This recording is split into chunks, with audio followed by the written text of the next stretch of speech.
Hello everyone, my self Sandeep Girdhar. बेटा आज 8th class की जो आपकी एनसीईआरटी की बुक है उसका हम chapter number 3 understanding the quadrilaterals उसे स्टार्ट करने जा रहे हैं। और सबसे पहले ही आपको मैं इंट्रोडक्शन करवाऊंगा, उसके बाद हम हमारी एक्सरसाइज स्टार्ट करेंगे।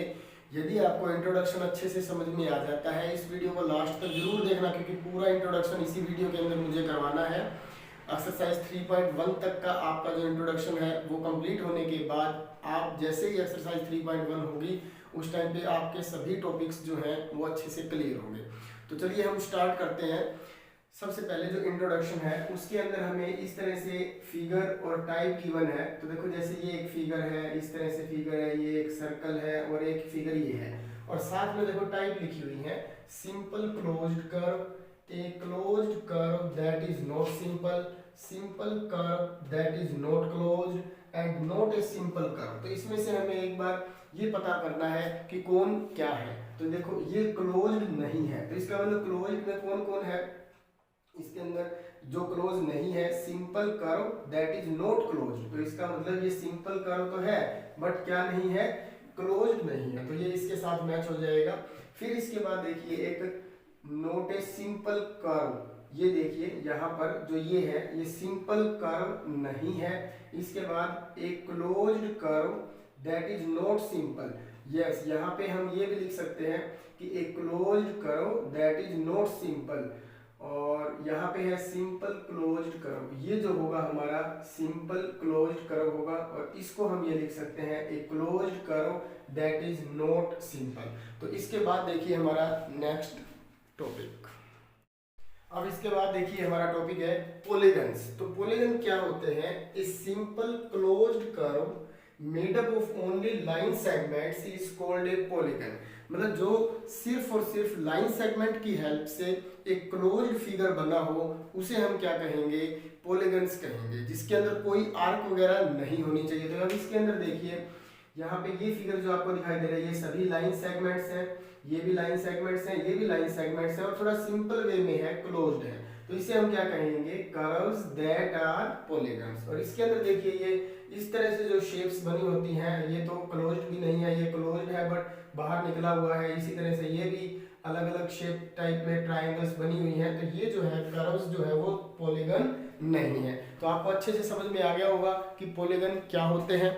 अब देखिए नेक्स्ट टाइप। तो अब देखिए इसके बाद जो हमने पॉलीगन्स का किया था आपको अच्छे से समझ में आ गया था कि पॉलीगन्स कैसे बनाए जाते हैं, क्या क्या उसके अंदर साइड्स वगैरह होती हैं। अब कुछ उसकी टाइप गिवन है। देखो जैसे 3 साइडेड पॉलीगन जिसके अंदर 3 साइड्स होती है उसे हम क्या कहेंगे, ट्रायंगल। और आप यहाँ पे इसका फिगर भी देख पा रहे हो, इस शेप में है या कोई और शेप भी बन सकती है। तो एक क्लोज्ड फिगर होगा जो बाउंडेड होगा 3 साइड से, उसे क्या कहेंगे, ट्रायंगल कहेंगे। उसमें वर्टिसेस भी कितने होते हैं, 3, और साइड्स भी कितनी होंगी, 3। इसी तरह से 4 साइडेड फिगर जो होगा जिसमें 4 साइड होंगी या 4 वर्टिसेस होंगे उसे हम क्या नेम देंगे, क्वाड्रिलेटरल्स। और उसकी शेप इस तरह से होगी या फिर और भी शेप बन सकती हैं, शेप से हमें कोई मैटर नहीं है, बस वो क्लोज्ड होना चाहिए और लाइन सेगमेंट्स की हेल्प से बना होना चाहिए। इसी तरह से 5 वाले जो है उसको क्या बोलेंगे, पेंटागन, जिसके अंदर 5 साइड्स होंगी। 6 साइड्स होंगी उसको क्या नेम देंगे हम, हेक्सागन। 7 साइडेड को क्या कहेंगे, हेप्टागन। 8 साइडेड वाले को क्या कहेंगे हम, ऑक्टागन। ऑक्टागन मतलब 8 साइड होंगी, ये फिगर भी हमने साथ साथ बना रखे हैं। इसी तरह से जिसमें 9 साइड्स होंगी उसके अंदर क्या होगा, उसका नेम नोनागन। और 10 साइड्स वाले को क्या कहेंगे हम, डेकागन कहेंगे। और यदि 10 से भी ज्यादा साइडेड आती है तो एन गोन, मतलब यहाँ पे जितनी भी साइडेड है उसका नेम लिख करके साथ में लास्ट में आप देख पा रहे हो कि गोन गोन गोन का यूज हो रहा है। तो इस तरह ये आपके क्या बनेंगे, पॉलीगन्स बनेंगे। अब इसके बाद देखिए नेक्स्ट टॉपिक। अब देखिए कुछ इसके पॉइंट्स और हैं जिसके बारे में हम डिस्कस करेंगे और फिर इसके बाद जो है हमारी एक्सरसाइज स्टार्ट कर लेंगे हम नेक्स्ट वीडियो में। अब देखिए इसके अंदर है कॉन्वेक्स पॉलीगन। तो कॉन्वेक्स पॉलीगन क्या होते हैं, कैसे पता लगता है कि ये कॉन्वेक्स है और ये कॉनकेव है।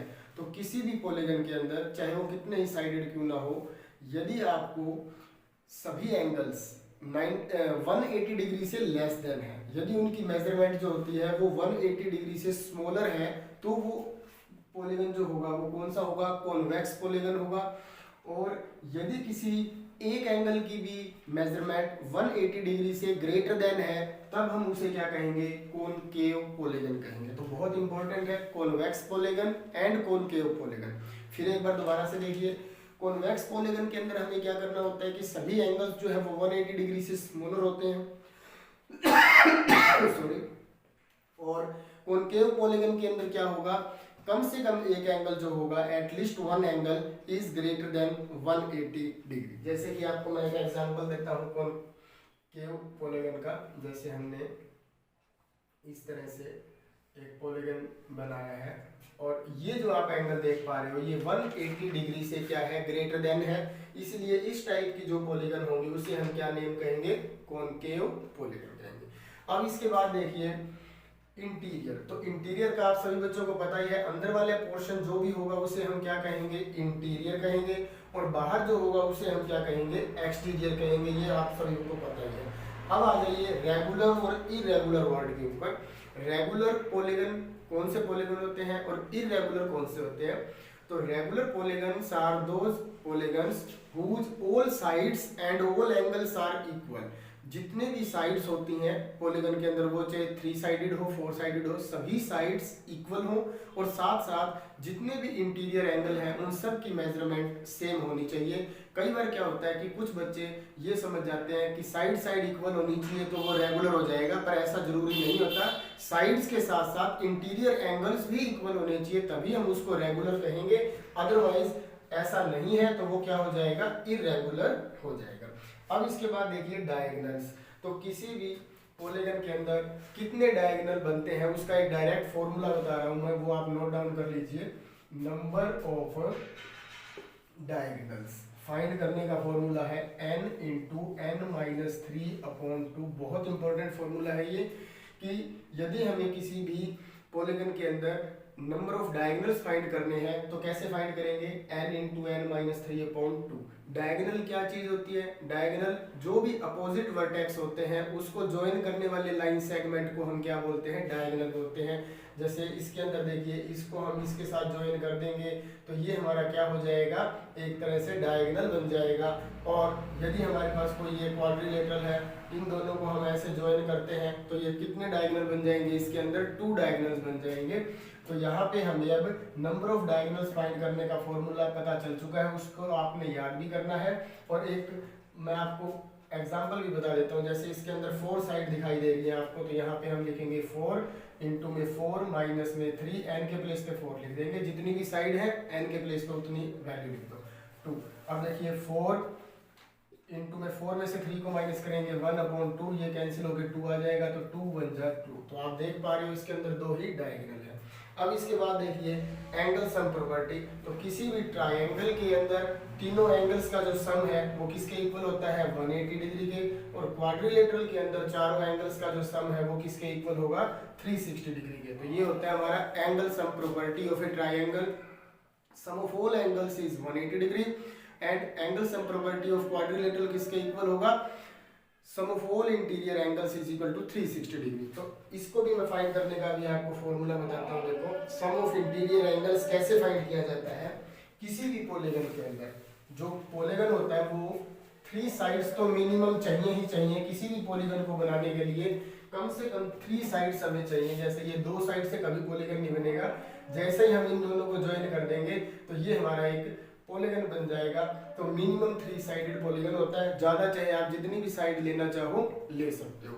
तो अब ये देखिए हम यहाँ पर सम ऑफ इंटीरियर एंगल्स निकालते हैं। किसी भी पॉलीगन का यदि चारों एंगल्स का सम या 3 एंगल्स का सम, यदि पेंटागन है तो 5 एंगल्स का सम जो है वो कितना होगा, उसके लिए एक डायरेक्ट फॉर्मूला मैं आपको बता रहा हूँ, वो है n-2 मल्टीप्लाई विद 180। तो ये फॉर्मूला किस चीज का है, ये है सम ऑफ इंटीरियर एंगल्स फाइंड करने का। क्या फॉर्मूला है, इसको जरूर ध्यान से देख लें। n-2 multiply with 180 degree. ये रेगुलर के लिए भी है और इरेगुलर के लिए भी है। यदि आपका पॉलीगन रेगुलर है तब भी हम सम ऑफ इंटीरियर एंगल्स फाइंड करने के लिए यही फॉर्मूला यूज करेंगे, और यदि आपका इरेगुलर है तब भी यही करेंगे। और यदि आपको ईच एंगल निकालना है, ईच इंटीरियर एंगल फाइंड करना है, तो उसके लिए आपको ये ध्यान रखना होगा कि वो जो आपका पॉलीगन है वो क्या होना चाहिए, रेगुलर होना चाहिए। क्या होना चाहिए, रेगुलर होना चाहिए, क्योंकि रेगुलर के अंदर सभी एंगल्स जो है वो इक्वल होते हैं। तो सबसे पहले हम फॉर्मूला लगा लेंगे n-2 मल्टीप्लाई विद 180 अपॉन में नंबर ऑफ साइड्स। तो ये फॉर्मूला जो है ये किस चीज को रिप्रेजेंट करेगा, ईच इंटीरियर एंगल फाइंड करने को, ठीक है। तो अब इसके बाद आप देखिए ईच इंटीरियर एंगल हो गया, सम ऑफ एक्सटीरियर एंगल। तो sum of exterior angle of any polygon is always 360 degree. कोई भी पॉलीगन क्यों ना हो उसके अंदर सम ऑफ एक्सटीरियर एंगल जो है वो क्या होगा, देखो sum of exterior angles of any polygon is always 360 degree. And each exterior angle find करना हो तो उसके लिए क्या करेंगे हम, ईच एक्सटीरियर एंगल फाइंड करने के लिए 360 डिग्री को हम n से डिवाइड कर देंगे, मतलब जितनी भी उसके अंदर साइड होंगी उतने से डिवाइड कर दो, तो जो आपका आंसर आएगा वो क्या आ जाएगा, ईच एक्सटीरियर एंगल आ जाएगा। और एक साथ में बात ये भी याद रख लेना, इंटीरियर एंगल प्लस में एक्सटीरियर एंगल, यदि आप दोनों को ऐड कर दोगे तो आपका जो सम है वो क्या होगा, 180 डिग्री होगा। तो इसी के साथ ही बेटा आपकी ये जो वीडियो है वो कंप्लीट हो चुकी है और इसके अंदर पूरा इंट्रोडक्शन जो है हमने कर लिया है और मुझे उम्मीद है कि आपने भी बहुत अच्छे तरीके से इसको समझा होगा।